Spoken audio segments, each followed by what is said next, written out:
ప్రజాధనాన్ని బొక్కేసేందుకు నేతలు ఎప్పుడూ సిద్ధంగానే ఉంటారు. లేని లెక్కలు చూపించి పరిహారాలు అందుకుంటారు. వైసీపీ అధినేత జగన్ సొంత జిల్లా కడపలో కూడా అలాంటి వ్యవహారాలే జరుగుతున్నాయి. పాత ప్రాజెక్టులకు కొత్త పరిహారాలు పొందేందుకు అడ్డదారులు తొక్కుతున్నారు.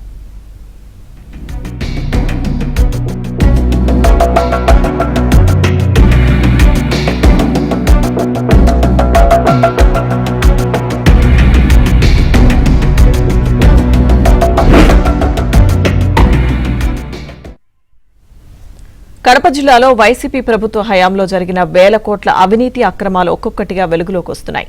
జిల్లాలోని 2 నియోజకవర్గాల పరిధిలో ముంపు ప్రాంతాల పరిహారం ఇప్పుడు అవినీతికి కేంద్ర బిందువైంది. రికార్డులు తారుమారు చేసి కోట్లాది రూపాయలు కొల్లగొట్టేందుకు వైసీపీ బ్యాచ్ ఇప్పుడు కూడా స్కెచ్ వేస్తోంది.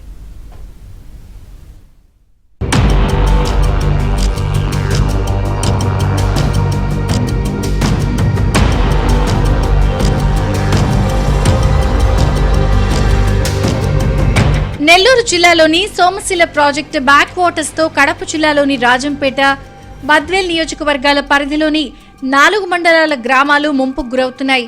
ఈ ముంపు గ్రామాలకు సంబంధించి గత ప్రభుత్వాలు ఏళ్ల తరబడి వేల కోట్ల రూపాయల నష్టపరిహారాన్ని బాధిత రైతులకు అందించాయి.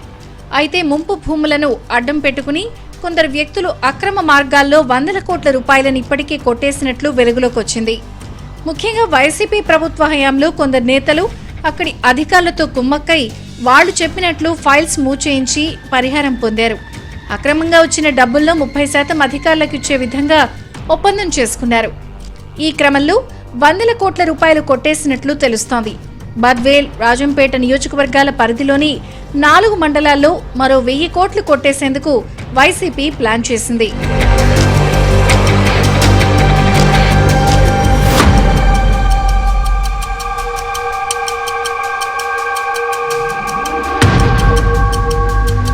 వైసీపీ ప్రభుత్వ హయాంలో జరిగిన కొన్ని అక్రమాలకు సంబంధించి అప్పట్లో వెలుగులోకి వచ్చిన అనేక ఘటనలు ఆశ్చర్యానికి గురిచేస్తున్నాయి. కడప జిల్లా అట్లూరు మండలం వరికుంట్ల గ్రామ రెవెన్యూ పొలంలో 67.30 ఎకరాలకు పరిహారం అడిగారు. 2013 ఆగస్టు, 2017 జూలైలో ఆ భూములకు పరిహారం ఇవ్వాలని కొందరు వైసీపీ శ్రేణులు ప్రభుత్వానికి అర్జీ పెట్టుకున్నారు. అది పెండింగ్ పడిపోవడంతో కోర్టును ఆశ్రయించారు. 2 నెలల్లో సమస్యను పరిష్కరించాలని 2022లో కోర్టు ఆదేశించింది. అప్పటి కడప కలెక్టర్ విజయ రామరాజు విచారణ జరిపారు. ముంపుకు గురయ్యే భూములు 67 ఎకరాలు కాదని కేవలం 8.35 ఎకరాలు మాత్రమేనని కోర్టుకు నివేదిక ఇచ్చారు. ఆ మేరకు పరిహారాన్ని కూడా కోర్టులో జమ చేశారు.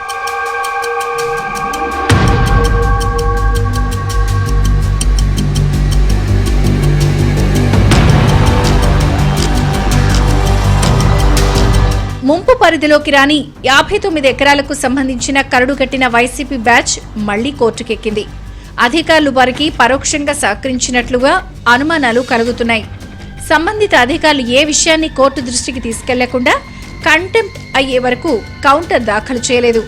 దీంతో ముంపు పరిధిలోకి రాని 59 ఎకరాలకు సైతం ప్రస్తుత కూటమి ప్రభుత్వం 40 కోట్ల వరకు పరిహారం చెల్లించాల్సి ఉంటుంది.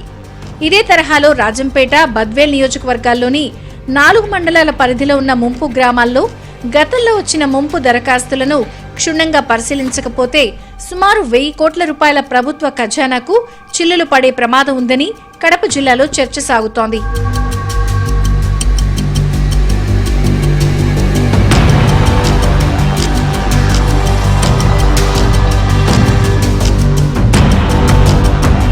పరిహారం కొట్టేసేందుకు సంబంధిత అధికారులు 30% కమిషన్ తీసుకుని అక్రమార్కులకు సహకరిస్తున్నట్లు అప్పటి నుండి ఇప్పటి వరకు ఆరోపణలున్నాయి.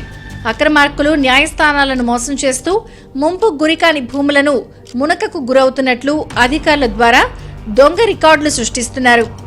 కేసు కంటెంప్ట్ వచ్చే వరకు ఒక ప్రణాళిక ప్రకారం గేమ్ ఆడుతున్నారు అన్న నిజం ఇప్పుడిప్పుడే బయటపడుతోంది.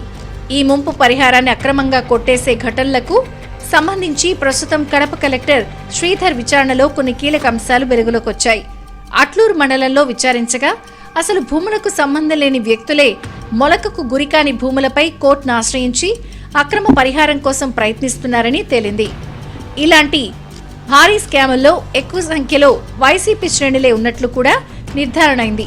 అందుకే కడప కలెక్టర్ శ్రీధర్ మరింత సమాచారం తెప్పించుకునే పనిలో ఉన్నారు.